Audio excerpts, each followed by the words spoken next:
मुंह से प्यार से कही गई बातें हमारे समाज के कुछ ढीठ लोगों पे बड़ी धीरे से असर करती हैं, लेकिन उनकी जो डंडा पड़ता है, लाठी पड़ती है, लात पड़ती है, बाल पकड़ के मारते हैं, तो शायद उन पे कुछ असर पड़ जाए। अच्छा है, मैं उनसे भी यहाँ संदेश देती हूँ कि भैया अगर हमसे ना सुधर रहे तो तुम ही मार मार के सुधार दो, लेकिन सुधरना जरूरी है।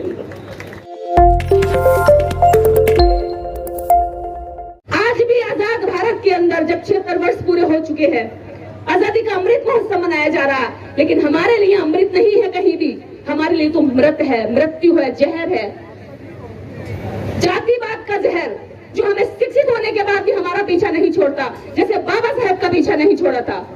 जानते हैं बाबा साहब के साथ शिक्षित और नौकरी में आने के बाद भी क्यों किया था ब्राह्मणवादियों ने ये षड्यंत्र? क्योंकि उन्हें ये डर था, अगर डॉक्टर अंबेडकर शिक्षित हुआ है, टाई सूट बूट पहन करके अगर आज नौकरी करेगा और इसको हमने सम्मान दे दिया, इस अछूत महार को स्वीकार कर लिया हमने इस कुर्सी पर, तो फिर इसका समाज पढ़ लिख कर कुर्सियों पे कब्जा करने लगेगा। समाज में ऐसा संदेश दो कि तुम्हारी पढ़ने लिखने के बाद भी तुम्हारी नीचता और अछूतता को हम स्वीकार नहीं करेंगे। और ब्राह्मणवादियों ने बाबा साहब का अपमान करके यही संदेश दिया। और एक संदेश दिया कि तुम कितना भी जातिवाद को मिटाओगे, आप एक लकीर मिटाओगे, वो 10 लकीरें खींचते जाएंगे। आप एक षड्यंत्र उनका बताओगे समाज को, वो 10 षड्यंत्र समाज में घेरते चले जाएंगे। हमारे दिमाग का टेस्ट करते हैं वो, क्योंकि उन्हें पता है कि हम बाबा साहब की औलादे भले ही हैं, लेकिन हम उनकी बात नहीं मानते।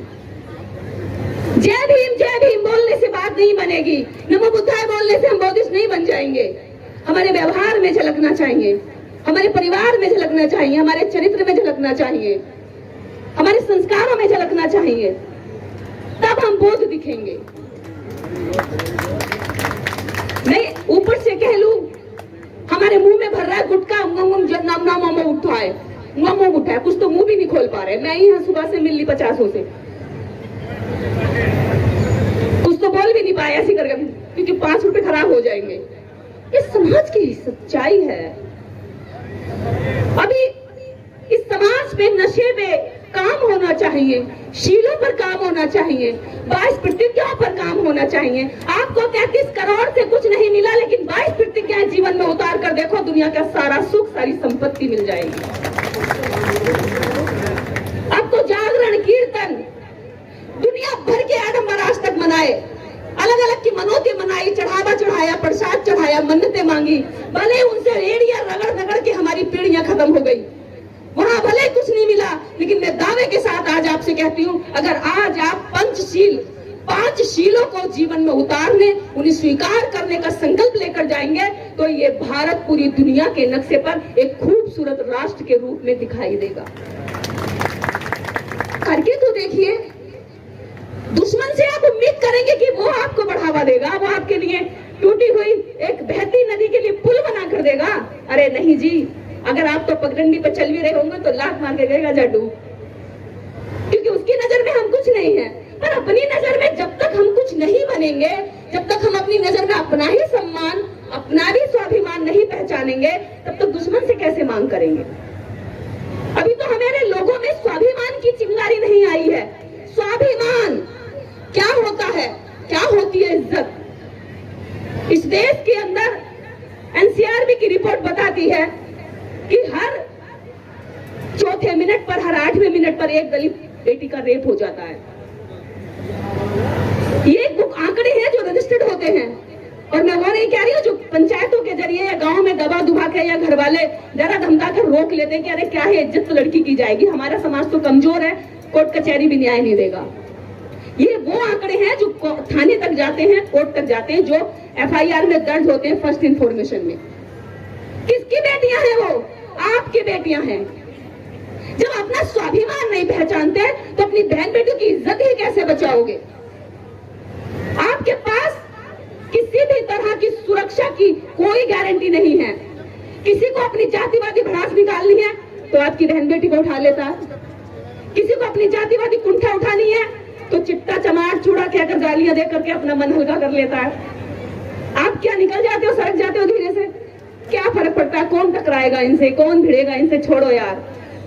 लेकिन एक चीज है की घटनाएं भी हमारे सामने आ रही हैं, वो सुख देती हैं मुझे।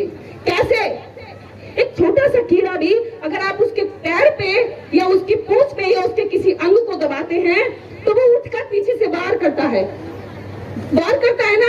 एक छोटा सा कीड़ा, छोटा सा मकोड़ा भी उठकर वार करता है, लेकिन मेरा ये समाज तो कभी वार ही नहीं करता। पिटकर एक गाल पे पड़ता है तो मसल के पीछे चला जाता है। अरे काहे? जब वो उठाता है हाथ मारने के लिए तभी पकड़ कर क्यों नहीं तोड़ देते हो? किसी का नुकसान नहीं करना, लेकिन अपना तो कम से कम बचाइए। मैं नहीं कह रही कि हिंसा को बढ़ावा दे रही हूँ, मैं गांधी की हरिजन की बात नहीं करती, मैं अम्बेडकर के बहुजन की बात करती हूँ, जो एक गाल पे थप्पड़ पड़ने पर दूसरा गाल नहीं देता है। मैं अम्बेडकर की बहुजन हूँ, अगर एक गाल पर मारा तो पूरा ऊपर से नीचे तक नक्शा बिगाड़ दूंगी इंसान का। मारने से पहले ही भाप लेती हूँ कि ये मारने वाला है। ये परख, ये सोच, ये समझ हमें हमारे समाज में पैदा करनी होगी। विशेषकर अपने समाज की महिलाओं को, बेटियों को, बहुओं को, इनके लिए आप मोमबत्ती लेके सड़कों को मत भरिए। घर के अंदर ही इन्हें दुर्गा देवी, काली देवी मत पढ़ाइए, फूलन देवी पढ़ा दीजिए, फूलन देवी। कि देखिए ये कैसे आपका भी स्वाभिमान बचाएंगी, अपना भी बचाएंगी। जरूरत नहीं है फूलन देवी की तरह शोषण करवाने की, जरूरत है कि फूलन देवी जैसा रुद्र रूप, ऐसा व्यवहार, ऐसा संकल्प, उससे पहले अपनी बहन बेटियों और बच्चियों में वो संस्कार और वो व्यवहार डालने की जरूरत है। बच्चियां हमारी हैं, तड़प दी जाती है, मार दी जाती है।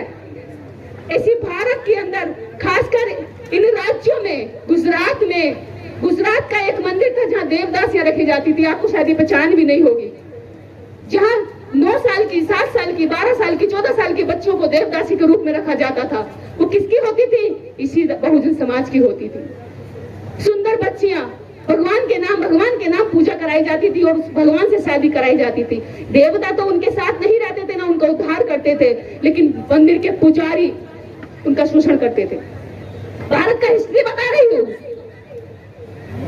भारत की हिस्ट्री बता रही हूँ। मिस कैथरीन मियो मदर इंडिया एक बुक है जो भारत में बैन कर दी गई थी। अगर आप उसको पढ़ेंगे तो जानेंगे कि कितना खौफनाक मंजर हमारी बच्चियों के साथ भारत में गुजरा। 12-14 साल, 9 साल की बच्चों की जो जान की हड्डियां है ना, वो फैल जाती थी। 80-80 वर्ष का, 90-90 किलो का पुजारी आपकी बच्चियों के साथ उनका शोषण करता था। अरे ये तो भला है बाबा साहब डॉक्टर अम्बेडकर का, शुक्र है बाबा साहब डॉक्टर अम्बेडकर का कि आज वो बच्चियां मंच से दहाड़ रही है, वरना किसी मंदिर में जाकर देवदासी की तरह वहां भीख मांग रही होती। मैं शुक्रगुजार हूँ मेरे बाप अम्बेडकर की, इसलिए आभार व्यक्त करने के लिए अपने जीवन का जितना समय दे सकती हूँ अपनी ड्यूटी निभा रही हूँ।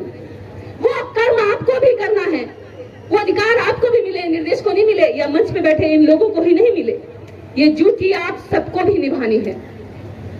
जब हम अपने पिता की जमीन लेते हैं तो उसका कर्जा भी हमें ही चुकाना होता है, और हम तो वो कर्जदार हैं जो अभी भी अपने बाप के कर्ज में डूबे पड़े हैं। बाबा साहब डॉक्टर अम्बेडकर अपने 4-4 बच्चों की कुर्बानियां दिए, अपनी जवान पत्नी की कुर्बानी दिए, विदुर का दंश झेला, बीमारियां हुई, लेकिन चरित्र से नहीं गिरे। डॉक्टर अम्बेडकर इस भारत के अंदर जितने ज्ञानवान थे, इतना ही उनका समाज अज्ञानी रूप में जी रहा था। पर बाबा साहब डॉक्टर अम्बेडकर की जो ज्ञान, बाबा साहब डॉक्टर अम्बेडकर के नाम की जो ज्ञान का सूर्य होगा, उसकी किरणें, उसकी जो धूप, उसकी जो प्रकाश हम पर जाना चाहिए था, वो देश की सरकारों ने रोक के रखा, हमारे खुद के नेताओं ने रोक के रखा।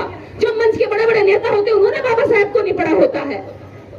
जो पार्टियां, राजनीतिक पॉलिटिकल पार्टियां चला रहे हैं, वो बाबा साहब को सही से ना पढ़ते, ना ब्रीफ करते, ना बताते, क्योंकि उनको भी कभी कभी लगता है कि अरे इनको क्या जगाना, 5 साल में एक बार जाएंगे, इनको कहेंगे जी जय भीम वोट दे दो, दे देंगे ये लोग, या कोई और पार्टी वाला आके ले जाएगा।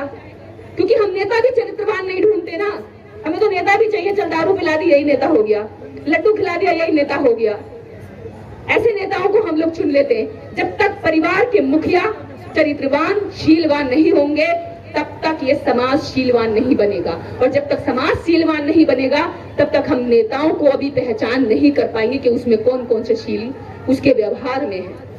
मंच पर बोलने वाले व्यक्ति में कम से कम इतना तो हो कि उसके अंदर 5 शीलों की जगह कम से कम 4 शील तो कम से कम हो। ये आपको पहचान करनी है और ऐसा ही आपको बनना है। ऐसा नहीं है कि आप मंच पे चाहते हैं कि वो पूरा ऊपर से नीचे तक पूरा देवता की मूर्ति हो और हम जो है नीचे सुधार ना करें। तो ये सुधार की बात आप में भी और मुझ में भी बराबर लागू होती है। मैं ये बात इसलिए कह रही हूँ क्योंकि जब तक हम सुधार की बात नहीं करेंगे, जब तक हम सुधरेंगे नहीं, ये बातें केवल मंच तक कानों को सुख पहुंचाकर बात खत्म कर देंगी। इसलिए मैं वही बात फिर से कहती हूँ कि अपनी बच्चियों की, अपने समाज की, अपने लोगों की, अपने मंचों की अच्छी से अच्छी सुरक्षा करिए और उसको समझिए कि वो आपको कहाँ लेके जा रहा है। अम्बेडकर राइट मूवमेंट आज मैं बड़ोदरा में देख रही हूँ कि एक समय पर यहाँ इस राज्य को दंगों के नाम से जाना जाता था कि दंगे हो गए और इस तरह मारकाट हुई, या पीएम के नाम से जाना जाता था। लेकिन आज गुजरात को, विशेषकर बड़ौदा को बाबा साहेब की संकल्प भूमि के नाम से जाना जा रहा है। ये मेरे लिए प्राउड की बात है, हम सबके लिए प्राउड की बात है और ये आप सबका योगदान है इसमें। आप एक एक व्यक्ति जो यहाँ खड़ा है उन सब की इसमें लगी हुई मेहनत है कि आपने अपनी मेहनत से भारत के अंदर जो बाबा साहेब अम्बेडकर के ज्ञान का प्रकाश यहाँ दबा के छुपा के रखा हुआ था, उस प्रकाश पे से आपने पर्दे हटाने का काम किया है और वो धीरे धीरे उसकी किरणें पूरी देश में फैल रही है। यही काम हमें करना है। मंचों से हमारे कवि, हमारे सिंगर, हमारे वक्ता, हमारे लीडर अभी तक जो भी बोल कर गए, मैं उन सबका आभार व्यक्त करती हूँ। विशेषकर मीडिया का कि वो लंबा लंबा सफर करके यहाँ तक पहुंचे, संघर्ष करके यहाँ तक आते, छोटे छोटे अपने जो इनके पास संसाधन है। देखिए हमारी मीडिया के पास बड़े बड़े कैमरे नहीं है, बड़ी बड़ी लाइटें नहीं है, उसके बावजूद भी आपकी बहुजन मीडिया आपकी बात को स्ट्रीम मीडिया के सामने टक्कर देती है और जेल तक जाते हैं और अपने बच्चों, अपनी पत्नियों तक को छोड़कर 2-2, 4-4 दिन तक कवरेज करते हैं। ये ट्रेनों में कैसे कैसे आते, कितना संघर्ष करके आते। हमारे लिए आज हमारा मीडिया वो नहीं है जो टीवी में है। मुझे लगता है कि बहुजन लोग जो समझदार हो गए उन्होंने टीवी देखना भी बंद कर दिया, वो बहुजन मीडिया को चैनलों पर सुनते हैं, मोबाइल पर सुनते हैं। ऐसा ही है ना? सही कह रही हूँ? आवाज लगा के बताओ। हाँ, इनको देखिए। अगर आपको दिमाग में कचरा भरने से बचना है ना तो आप टीवी मत देखिए। मान लीजिए आपके घर में कोई कचरा फेंक रहा है तो आप क्या करेंगे?